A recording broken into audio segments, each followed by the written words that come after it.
रेवती नक्षत्र और शनिदेव। जय माता की मित्रों, आज चर्चा करते हैं रेवती नक्षत्र में अगर शनिदेव आपके हो तो कैसे फल प्राप्त होने के चांस रहते हैं। प्रथम चरण, यहाँ थोड़ा विवाह में विलंब के योग मिलते हैं। दूसरा चरण व्यावहारिक एवं उत्साह से भरपूर होता है। तीसरा चरण मनोरंजन या परिवहन जैसे क्षेत्रों में काम कर सकता है या सेवा दे सकता है अपनी। चतुर्थ चरण बिजनेस से लाभ कमाता है। सामान्यतः प्रसाधन, संगीत, रेडियो आदि के व्यवसाय में सफल होने के चांसेस ज़्यादा रहते हैं। आगे बढ़ते हैं। शनिदेव अगर रेवती नक्षत्र में है तो उसके ऊपर बाकी ग्रहों की दृष्टियों का कैसा फल समझ सकते हैं। सूर्य सब प्रकार के सुखों को प्राप्त करने की क्षमता, या आप ये भी बोल सकते हैं कि ज्योतिष में जब देखते हैं तो ऐसा समझना चाहिए कि सूर्य देव का फल आपको अच्छा प्राप्त हो सकता है। चंद्रदेव परिवार से सुख प्राप्त होता है। मंगल देव थोड़ा गुस्से की मात्रा ज़्यादा हो सकती है।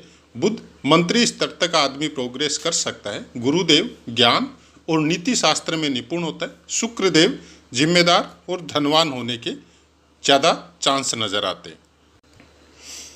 अब जैसा कि पाठ का नियम है, हम पहले पार्ट में वही बातें करते हैं जो आपको पुस्तकों के अनुसार जो लिखी हुई है उसको उसी अनुसार आपको प्रोवाइड करवाया जाता है। बस हाँ, ये ज़रूर भगवान ने, आप समझ लो, चाहे थोड़ा बहुत ज्ञान दिया है तो शब्दों पे नियंत्रण या शब्दों का चुनाव हमारा खुद का होता है और बताया आपको वही जाता है जो पुस्तक में लिखा रहता है। दूसरा पार्ट, पुस्तक एक नहीं है ज्योतिष की, बहुत सी पुस्तकें हैं और अभ्यास के द्वारा बहुत कुछ प्राप्त होता है। जब संगति में बैठते हैं, क्योंकि आदमी जिस तरह के ज्ञान लेने की उसकी प्रवृत्ति होती है या जिस तरह का उसकी हैबिट होती है उसी तरह के उसके फ्रेंड सर्कल भी होते हैं, तो वहाँ से क्या प्राप्त होता है। और जो पूज्यनीय है, जो गुरुजन है या जो ज्ञानी है, जिनके साथ कभी जब मौका मिलता है, जब चर्चा में बैठते हैं तो उनसे क्या प्राप्त होता है, तो वो सब चीज़ें इस पार्ट में हम लोग डिस्कस करते हैं या हम बताते हैं हमको अपने अनुसार इसको कैसे समझ में आता है। तो सबसे पहले आपको ये समझना चाहिए कि शनिदेव और रेवती नक्षत्र ये कुछ वैसा ही है जैसा हम लोग ये बोलते हैं कि रेवती नक्षत्र पूरा का पूरा मीन राशि में आएगा। तो आपकी मीन राशि कालपुरुष की कुंडली अनुसार आपके 12वें स्थान को इंडिकेट करती है। शनिदेव सब ग्रहों से दूर, एकदम अंतिम छोर में, जिसको किसी से कोई मतलब नहीं है, अपनी दुनिया में मस्त है, न किसी से कुछ लेना है न किसी को कुछ देना है। ध्यान रखते हैं ग्रहों का भी, इंसानों का भी, ब्रह्मांड का भी, सब चीज़ों का ध्यान, और सब चीज़ों को उनके कर्मों के अनुसार कैसा फल देना है ये जिम्मेदारी शनिदेव की है। अब कर्म करने की छूट हम लोगों को है, इंसानों को है, जानवरों को नहीं है, पशु पक्षियों को नहीं है। वो लोगों को जो प्रारब्ध मिलता है उसी प्रारब्ध के अनुसार वो अपने काम करते हैं और फिर वो अंतगति को प्राप्त होते हैं। लेकिन इंसान के साथ ऐसा नहीं है। ज्योतिष इंसान के लिए बनी है, वेद शास्त्र इंसान के लिए बना है, धर्म नीति सब कुछ मनुष्यों के लिए बनी है। क्यों बनी है, किस लिए बनी है, इस क्षेत्र को या इस चीज़ को हम लोग अगर डिस्कस करने बैठेंगे तो सबकी अपनी अपनी शब्दावली है, अपना अपना ज्ञान है, और हम उस लेवल में ज्योतिष से संबंधित सब्जेक्ट में कुछ बात करना भी नहीं चाहते। हाँ, कभी मौका मिला किसी के साथ कोई बात करने का, चर्चा करने का, तो हमारे जो विचार है वो हम रखेंगे, लेकिन ज्योतिष जैसे सब्जेक्ट में हम उसको बीच में इंटर करके और अननेसेसरी वीडियो को, मतलब ज़्यादा हाइट या ज़्यादा इसको मतलब समझ में ही नहीं आए वैसी चीज़ें हम बोलना नहीं चाहते। अंतिम नक्षत्र, अंतिम राशि और शनिदेव। अब शनिदेव के फलों को अगर आपको समझना है तो शनिदेव हम लोग जो बोलते हैं कि दुख के कारक है, तो दुख का कारक क्या सुख में कन्वर्ट नहीं होता है? क्योंकि सुख और दुख जीवन के वैसे ही पहलू है कि एक आता है और एक जाता है। सब कुछ समान कभी किसी भी समय में कुछ भी नहीं रहता। न समय रहता है, न प्रकृति रहती है, न सूर्य रहता है, न चंद्रमा रहता है, न बुध रहता है, न शुक्र रहता है, न गुरु रहता है। सब चीज़ अपनी गति के अनुसार अपने पथ पे आगे बढ़ रही है, हम लोग भी आगे बढ़ रहे हैं। और उसी जीवन के चक्र में हम लोगों को सब चीज़ों को की प्राप्ति और प्राप्ति नहीं होना, दोनों ही चीज़ें साथ में लगी रहती है। शनिदेव वही सब चीज़ों को इंडिकेट करते हैं। अब ज्योतिष शास्त्र में आपके बहुत सी बातें जो पुस्तकों के द्वारा हम लोगों को प्राप्त होती है, राजयोग है, धन योग है, बिजनेस के योग है, बहुत अच्छी आईपीएस आईएएस तक सर्विस कर सकता है, ऐसी बहुत सी बातें, बहुत सी चीज़ें हैं जिनके बारे में जब कोई चर्चा करते हैं तो हमको जितना ज्ञान है, क्योंकि हमने ये कभी नहीं बोला और हम अपने आप को ऐसा कुछ मानते भी नहीं है कि ज्योतिष में बहुत ज्ञान है, हमको नहीं। अथाह समुद्र है और उसमें आप जितना जीरो आप लगाना चाहे उतना जीरो लगा के, फिर पॉइंट लगा के, 0 और लगा के, और वहाँ पे लास्ट में जाके कोई 1 या कुछ दशमलव कुछ लगा के सोचते हैं तो बोल सकते हैं कि उतना कुछ थोड़ा सा हो सकता है। लेकिन क्या इतना ही मिला है? इस चीज़ को शनिदेव बताएंगे, इस चीज़ को आपको केतु भी बताएगा और राहु भी बताएंगे, सब ग्रह बताएंगे। शनिदेव कुछ विशेष बताते हैं। क्यों बताते हैं? अंतिम राशि, अंतिम समय, अंतिम नक्षत्र शनिदेव विशेष कारक होते हैं। अष्टम स्थान, द्वादश स्थान का कारकत्व शनिदेव को प्राप्त है। तो फिर दुख के कारक क्यों है? क्योंकि दुख स्थान 12वें स्थान को भी बोला जाता है। दुख स्थान क्यों है, इसकी बहुत बड़ी डेफिनेशन है कि दुख क्या है। दुख वो है जो आप भोगों में भोगने की चाहत लिए जब इंसान उसी चीज़ों में घुमा हुआ रहता है तो वो कर्मों को, जो कर्म उसको एक्चुअल में मनुष्य जीवन लेके प्राप्त करके उसको करने नहीं चाहिए थे, वो करता है। और उसके बाद में उसके कर्मों के अनुसार फिर दंड रूप में शनिदेव के फल प्राप्त होते हैं। तब बोला जाता है कि दुख के कारक है, जबकि वो एक्चुअल में दुख के कारक नहीं है। आपके खराब कर्मों की वजह से आपको नीट एंड क्लीन कर रहे हैं, जैसा कि गोचर में अभी चल रहा है। गोचर में शनिदेव अपनी मूल त्रिकोण राशि में भ्रमण कर रहे हैं और कैसा चल रहा है संसार में आप देख रहे हैं। प्रत्यक्ष दर्शन में जब हम लोग जाते हैं तो यही दिखता है कि चारों तरफ अराजकता है, युद्ध का माहौल है, सब एक दूसरे के प्रति चालाकी समझ लो, जलन समझ लो, या एक दूसरे को नीचा दिखाने की प्रवृत्ति समझ लो। जितने भी जो कुकर्म या पाप कर्म बोले जाते हैं वहाँ पे वो भी चल रहे हैं, और साथ साथ में वो भी चल रहे हैं जो लोगों का भला करना चाहते हैं, अपनी सद्वाणी से, अपनी सद्बुद्धि से, अपने अच्छे कामों से वो भी चल रहे हैं। ऐसी बात नहीं है कि केवल गलत चीज़ें ही चल रही है, नहीं, अच्छी चीज़ें ही चल रही है, और बनिस्बत गलत चीज़ों के कुछ ज़्यादा चल रही है। लेकिन क्योंकि मनुष्य की प्रवृत्ति है, गलत चीज़ों पे ध्यान थोड़ा ज़्यादा स्थिर होता है और याद रहता है, अच्छी चीज़ों पे थोड़ा कम रहता है। और मीडिया या सोशल लाइफ में भी वो चीज़ें थोड़ी धीरे ग्रो होती है, लेकिन एंटी वाली, खराब वाली चीज़ें थोड़ी जल्दी ग्रो होती है, और उसका हाइप कुछ उसको थोड़ा ज़्यादा मिलता है। शनिदेव उसी चीज़ों को, उसी अराजकता को, उसी गलत इंडिकेशन को साफ सुथरा करके वातावरण को पवित्र करने की क्षमता शनिदेव के पास है, बाकी किसी ग्रह के पास हमारे अनुसार नहीं है। हाँ, वैसे सब ग्रह की अपनी अपनी एक ड्यूटी है, और उस कर्मों के हिसाब से, जैसे हम लोग अपने ड्यूटी के हिसाब से, अपने कर्तव्य के हिसाब से अपने कर्मों का निर्वाह करें तो शनिदेव का फल बहुत अच्छा मिलता है। और उसी अच्छे फलों को प्राप्त करने के लिए संस्कार स्वरूप कुछ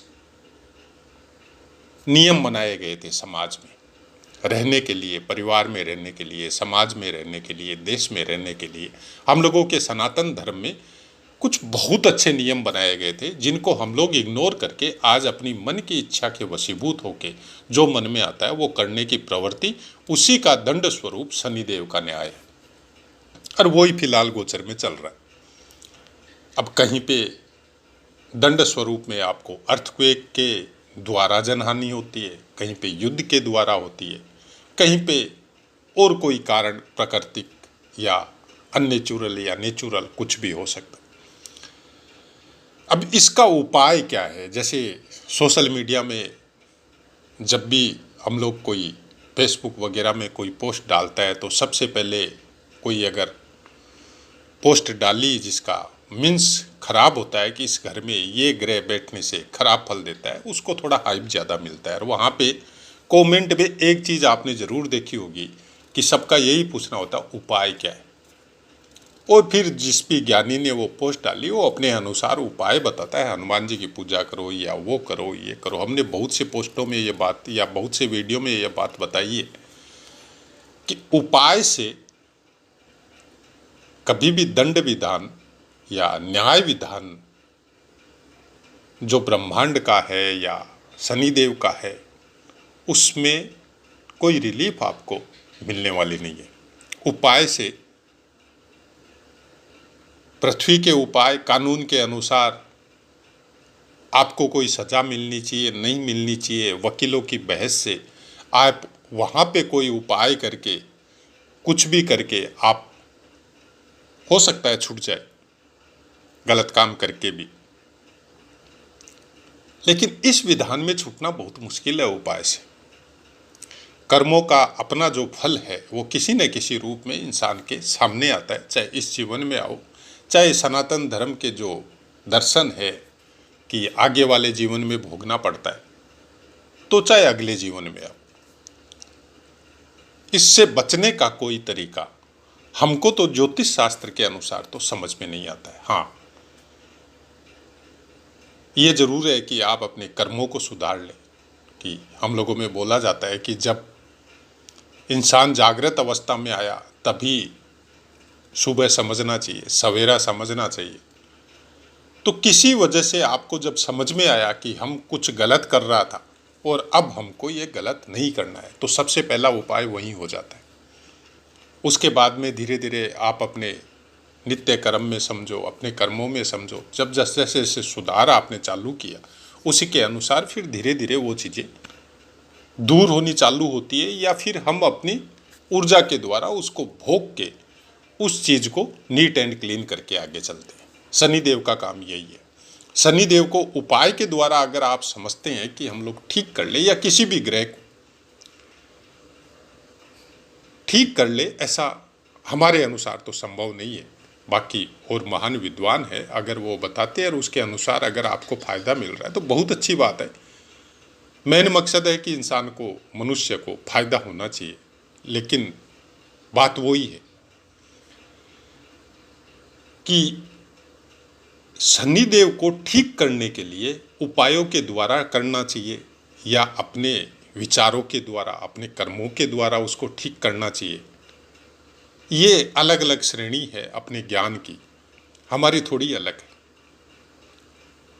हम ये जानते हैं कि आप अपने कर्मों को अगर सुधारें, अपनी आदतों को सुधारें, अपने फ्रेंड सर्कल को सुधारें, अपने खुद की दिनचर्या को सुधारें, तो शायद शनिदेव ही नहीं बहुत से ग्रह ठीक हो जाते।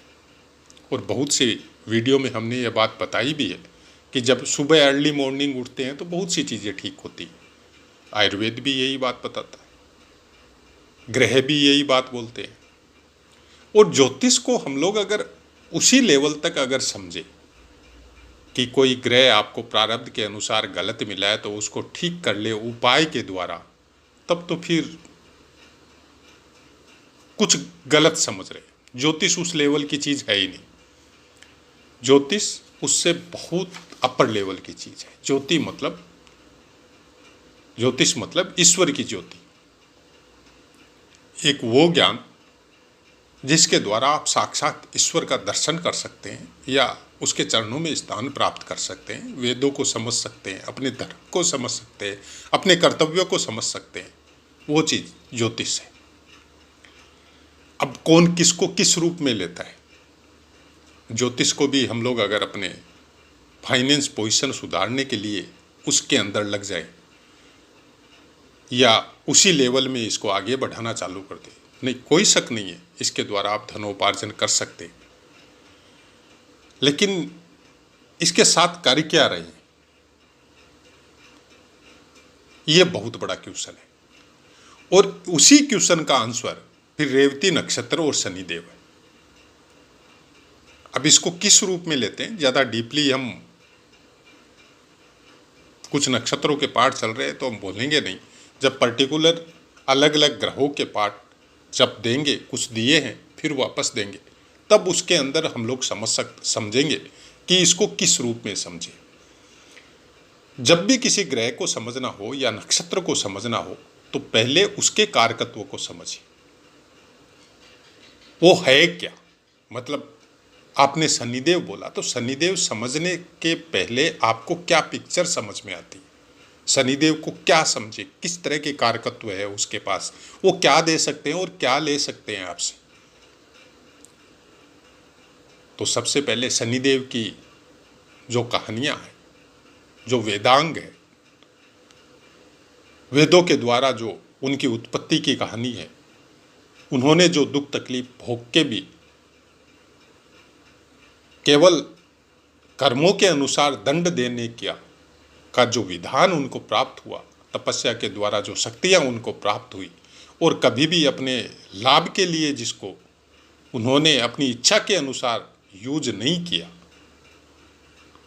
इस चीज को जब आप समझेंगे तब आपको ये समझ में आएगा कि ईश्वर ने कोई पद आपको दिया, कोई बिजनेस आपको दिया, कोई धन आपको दिया, तो केवल आपके लाभ के लिए नहीं दिया।